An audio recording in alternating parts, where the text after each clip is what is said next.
Yeah, the tone and theme and vibe for season two is a lot of fun. We really see our team at a crossroads is sort of the starting point, and that had an effect on how we wrote the season and how we designed the characters to see them more beat up is really the vibe we were going for there. What are they going to do next? And it really carries through the way that the cast performed, the animation, lighting, music, final mix, all of it.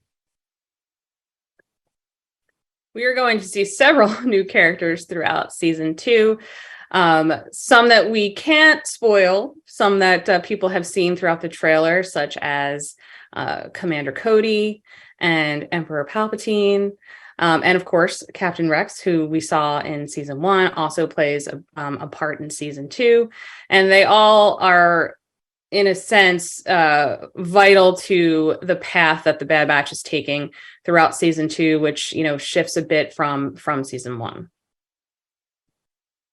Yeah, the style of the Bad Batch season two is evocative of the Clone Wars, where we have a brushy texture to a lot of the surfaces. The way that we film these episodes is really more of a live action, has a live action sensibility for the type of lenses we use, the type of camera movement we use, which is something that we're also carrying forward from Clone Wars in season one of the Bad Batch. And in season two, we look to push the fidelity just a little bit more of all of these things.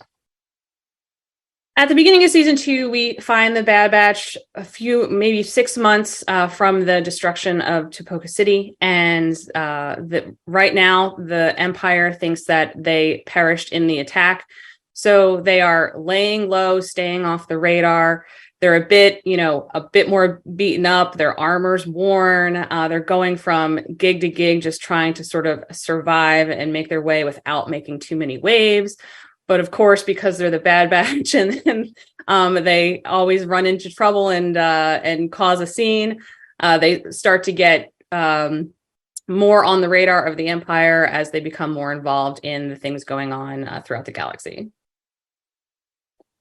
Yeah, that's a great question.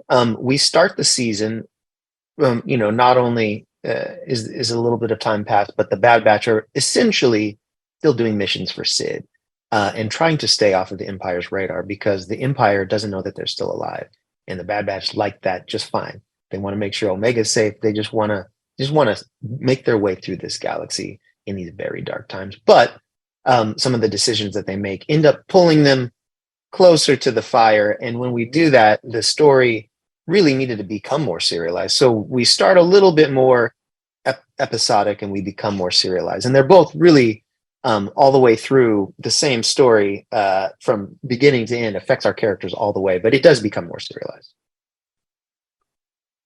I think my favorite character of season two is Crosshair.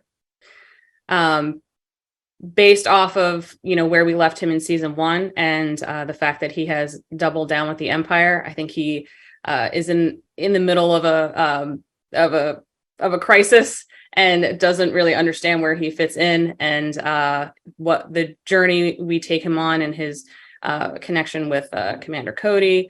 I think it's some of my favorite stuff. So,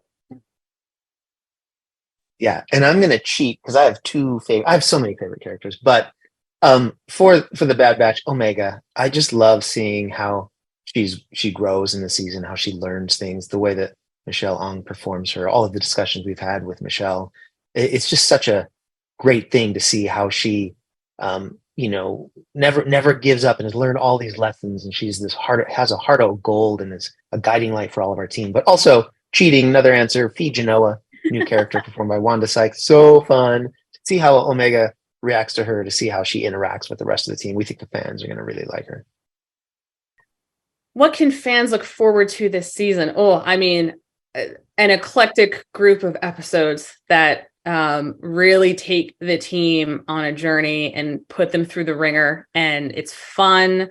There's a lot of heart in there. And, the guest stars that we have really serve the story and propel it. And so much that I'm excited for. Yeah, this season, the action is perhaps bigger. I think the heart is deeper because the characters have grown and we get to learn more about them. But yeah, there's a few episodes. Don't want to give anything away. There's a few episodes that we think fans are going to really react to, and it is a fun thing in this time period to bring in, different parts of the Star Wars lore into the storyline, which we think is really satisfying by the time you get to the end of the season.